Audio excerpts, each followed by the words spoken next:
Avant de valider définitivement le choix du statut social de repreneur, il est important d'évoquer la situation professionnelle du conjoint.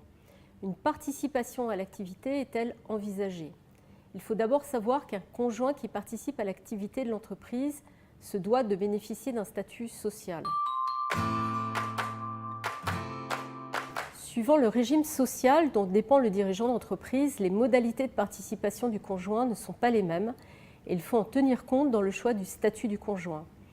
Si le dirigeant est assimilé salarié, le conjoint pourra être salarié lui-même, sous contrat de travail ou occuper un poste de mandataire social.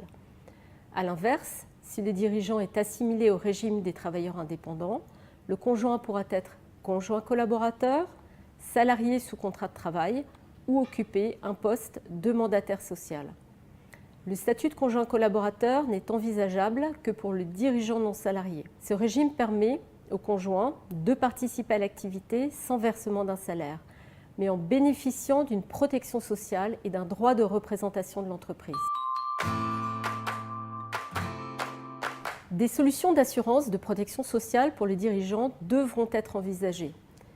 La couverture de l'emprunt, bien sûr, mais aussi la couverture de l'entreprise en cas de défaillance ou disparition du dirigeant. La couverture des associés également, afin de favoriser la reprise en cas de disparition de l'un ou de l'autre. Et enfin, la couverture du dirigeant lui-même pour couvrir sa rémunération immédiate et différée. Les régimes proposés bénéficient de dispositions fiscales avantageuses pour l'entreprise ou pour le dirigeant lors du versement des prestations.